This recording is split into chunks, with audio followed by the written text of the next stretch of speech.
नमस्कार, मैं इनको अपने चैनल स्ट्रीम पर तमाम विद्यार्थियों का हार्दिक स्वागत करता हूं। जैसा कि आप सभी को मैं बता दूं कि कुछ वीडियो नहीं डल पा रहा था। इसका कारण ये है कि वीडियो एडिटर के नाना जी का देहांत हो गया था, यानी शिवम बाबू के नाना जी का देहांत हो गया था, जिसके कारण कुछ टेक्निकल इश्यूज आ गया था और आपका वीडियो नहीं डाल पा रहा था मैं। इसके लिए सॉरी, और मैं अपने तरफ से भगवान से प्रार्थना करता हूँ कि उनका आत्मा का शांति मिले।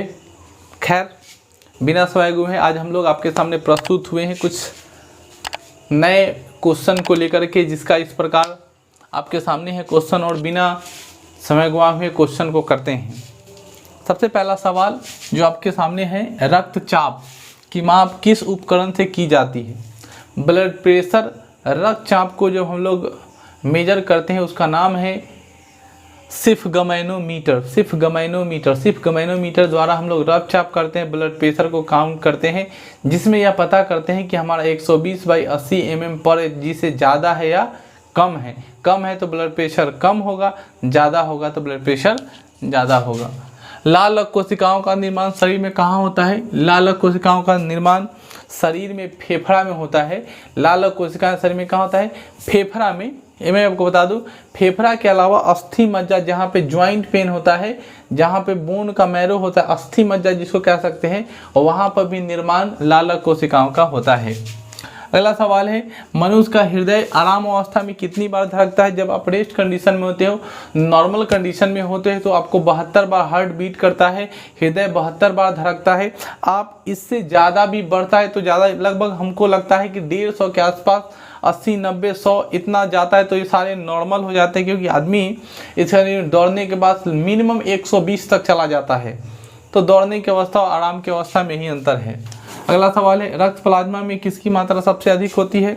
तो रक्त के प्लाज्मा में सबसे अधिक जो मात्रा होती है, जिसका नाम है वाटर या जल की मात्रा सबसे अधिक होती है।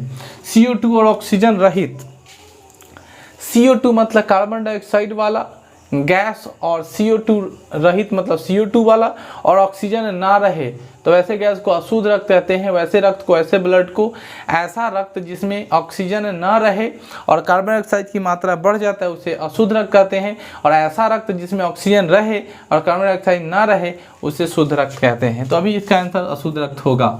रक्त को शरीर के विभिन्न भागों में कौन ले जाता है? अशुद्ध रक्त को शरीर के विभिन्न भागों में से ले आना, उसका नाम है सीरा, और रक्त को विभिन्न भागों में ले फैलाने वाला, उसका नाम है धमनी। तो आप वैसे रक्त के विभिन्न भागों में कौन ले आता है? ले आता है नाम क्या है? सीरा। ले जाता कौन है? धमनी। अगला है, दाएं निलय के अगले भाग की बाईं ओर क्या निकलती है? दाएं निलय के अगले भाग, दाएं निलय के अगले भाग में जो निकलती है उसका नाम है फुफ्फुस चाप। फुफ्फुस माने फुआ नहीं समझ लीजिएगा, फुफ्फुस माने होता है फेफड़ा। अगला सवाल, एक कोशिकीय शैवालों में जल का परिवहन होता है? एक कोशिकीय शैवालों में जल का परिवहन जो होता है वह विसरण। एक कोशिकीय जीव में कोई अमीबा, पैरामीशियम, शैवाल जो भी हो, सबके अंदर एक कोशिकीय जीव जो होता है वह ऐसा होता है। सिस्टोलिक प्रेशर का मान कितना होता है? सिस्टोलिक प्रेशर बोले तो जिसको हम लोग अपर लेवल का बीपी कहते हैं, 120/80। Systolic pressure 120, diastolic pressure 80। 120/80 हो गया कंप्लीट। अगला सवाल, शरीर में एंटीबॉडी का निर्माण कहाँ होता है? लिम्फोसाइट में। शरीर में एंटीबॉडी का निर्माण लिम्फोसाइट में हो सकता है। श्वेत रक्तकण भी हमारे शरीर में एंटीबॉडी का काम करता है, जिसे हम लोग इसलिए कहते हैं कि वर्तमान में कोरोना काल में, ठीक है ना, लिम्फोसाइट प्लाज्मा में पाया जाता है, इसलिए वर्तमान समय में हम लोग प्लाज्मा को डोनेट कर रहे हैं। जब हम किसी भी वायरस से अपने अंदर एंटीबॉडी तैयार हो जाएगा, लिम्फोसाइट तैयार हो जाएगा, उसी लिम्फोसाइट को किसी को डोनेट कर दीजिएगा तो आदमी क्या होगा? स्वस्थ हो जाएगा। इसीलिए कोरोना वायरस में लोगों को कहा जा रहा है प्लाज्मा डोनेट करने के लिए। तो लिम्फोसाइट आप करिएगा। रक्त को कितने घटक होते हैं? रक्त में 2 घटक होते हैं, एक तरल घटक और एक रक्त कण। अगला है, खाद्य पदार्थों का हस्तांतरण किस विधि द्वारा होता है? खाद्य पदार्थों का हस्तांतरण पौधे में फ्लोएम के द्वारा होता है। कितना बड़े सवाल करा चुके हैं।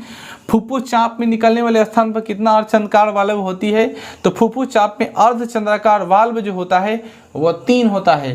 फुफ्फुस चाप में अर्धचंद्राकार जो होता है, अर्धचंद्राकार बोले तो अधकट्टी, इस तरह का चांद की तरह आधाकट्टू जो होता है वैसा बना होता है। वो कितना होता है? संख्या 3। सीरा की दीवारी कैसी होती है? सीरा की दीवारी पतली होती है, धमनी की दीवारी मोटी होती है। सीरा से शुद्ध रक्त, अशुद्ध रक्त बहता है, धमनी से शुद्ध रक्त बहता है। ठीक है। अगला है वह प्रक्रिया जिसके माध्यम से रक्त में उपस्थित अवशिष्ट उत्पाद अलग कर लिए जाते हैं। वह प्रक्रिया जिसमें रक्त में उपस्थित अवशिष्ट अलग कर लिए जाते हैं उसे अपवहन या डायलिसिस कहते हैं। मनुष्य का कृत्रिम वृक्क जो है वो अपवहन या डायलिसिस प्रक्रिया पर ही निर्भर करता है। अपने कृत्रिम मानव शरीर में अपवहन या डायलिसिस जो है वह रख करके अपने कृत्रिम वृक्क को रेस्ट दिया जाता है और उससे अवशिष्ट पदार्थ को अलग कर लिया जाता है। वृक्क का मुख्य काम होता है मूत्र क्षरण की क्रिया करना।